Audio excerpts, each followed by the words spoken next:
So, Gerry, we've come up with three real issues that clubs should consider: business email compromise, the severity of ransomware that's currently going on, and the data theft issue and the sale of that on the dark web and the crisis management around that.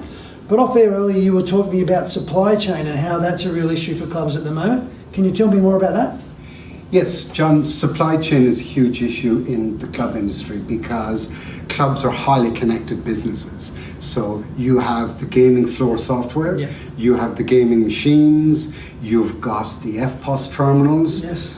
COVID has shown that we are moving to a cashless society. You've got the Keno, you've got all the link provisions for the clubs, correct. Yeah. You've got the marketing firms that support the club industry in marketing campaigns. You have the business intelligence firms that analyze the data of who's coming in, when they're coming in, and then how should we frame marketing campaigns to those individuals. Yes. So highly connected businesses. So the reason that is important is because a club potentially doesn't need to be attacked.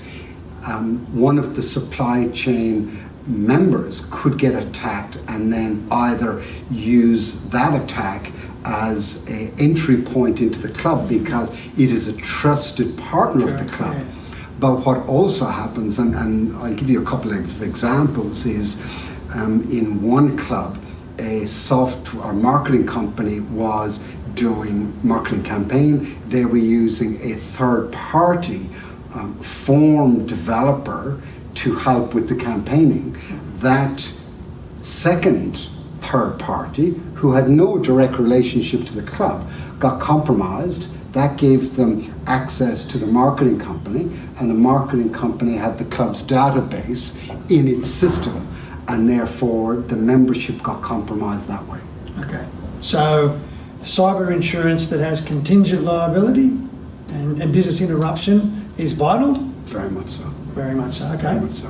And then another example of how the supply chain can damage a club is a situation where one of the leading software gaming companies were actually developing a solution in their UAT, their test site, and the criminals hacked the UAT system, which gave them access to the member database. And then once the member database had been compromised, the club needed to react, especially around that public relations crisis, because the members' information was now in the hands of criminals. So it's important for clubs to know it's not just their systems, it's their supplier systems that are vulnerable. Exactly, and the key message there is understand what the security controls of your supply chain is, because they are a risk to your business. Thanks, Gerry. Thanks, John.